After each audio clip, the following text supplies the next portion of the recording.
une ici. Vous voyez la différence? Donc maintenant, on va éclairer les animaux qui sont devant.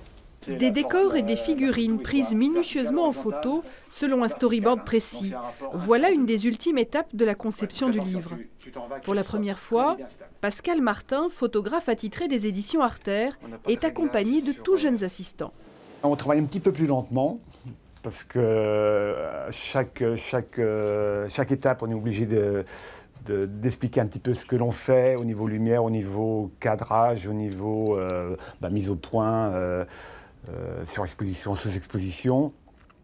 C'est-à-dire tout le travail de la lumière, mais c'est super intéressant parce que les enfants captent assez vite ce qu'on explique. Très bien, on regarde, attends, regarde. Ces enfants sont élèves de CM1 et CM2 à l'école Les Cloteaux de Rennes. Donc ici, on va coller des cailloux sur cette petite bande de contreplaqué. La spécialité des éditions Artère, c'est le livre jeunesse mettant en scène des personnages sculptés. C'est pour ce savoir-faire très concret que ces professionnels ont été choisis. L'idée étant d'associer à cette aventure 3 enfants autistes comme Thomas. Regarde ce que tu fais. On va pouvoir le mettre ici. On appuie, appuie. Super. C'est vrai qu'au départ, quand on s'est lancé sur le projet, nous on ne connaissait pas du tout l'autisme. Donc on avait quelques appréhensions et au travers des différents ateliers qu'on a pu mener, ça a été une belle découverte aussi. On s'est rendu compte en fait que tout le monde, tous les élèves fonctionnaient bien ensemble, qu'il n'y avait pas du tout de différence.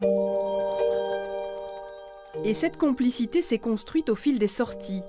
À Saint-Malo pour ramasser les galets des décors, dans le parc de Bréquigny pour récolter des végétaux, mais aussi au fil des ateliers en classe. Premiers effets concrets, Yanis, qui portait un casque au début pour se protéger des bruits ambiants, n'en a plus besoin. C'est un projet très riche, très complet, qui nous fait faire de l'art plastique, qui nous fait écrire, qui nous fait prendre des photos, qui nous fait travailler ensemble, prendre des décisions ensemble. Là, c'est une belle coopération, des beaux moments d'entraide. On est avec les enfants qui ont des problèmes et pourtant ils nous aident en même temps à créer ce qu'on fait. Et moi je trouve ça génial vraiment parce qu'ils sont avec nous comme s'ils étaient des élèves normaux. On se dit pas souvent que c'est des autistes, mais on se dit plutôt qu'ils sont à peu près comme nous en fait. C'est pas des personnes qui sont si différentes de nous. Un enseignement essentiel qui aura été assimilé tout naturellement grâce à la création d'un livre qui sera publié début juin. Erwan Marteil, vous êtes le directeur général de la MICEF, vous êtes à l'origine en partie de ce projet. Vous travaillez beaucoup sur l'inclusion. Alors voilà, expliquez-nous en quoi ça consiste. On permet à des personnes d'être ensemble, hein, on n'oblige pas, on permet. Et pour ça, on va développer des projets, ici par exemple dans une école, où on avait la possibilité de créer une unité d'enseignement pour des enfants autistes, en créant un support comme un livre qu'on crée avec l'école. On permet à ces enfants-là de travailler ensemble. À terme, ce serait quoi votre objectif?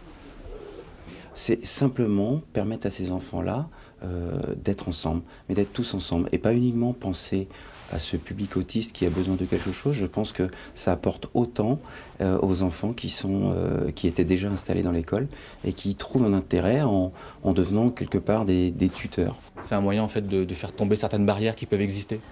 Je pense qu'il faut peut-être démystifier un petit peu cette idée d'inclusion et de se dire que tout est possible. Il suffit de trouver les bonnes personnes et d'avoir aussi des professionnels qui ont envie de travailler ensemble. Merci Erwan Marteil d'avoir répondu à nos questions. Merci à vous.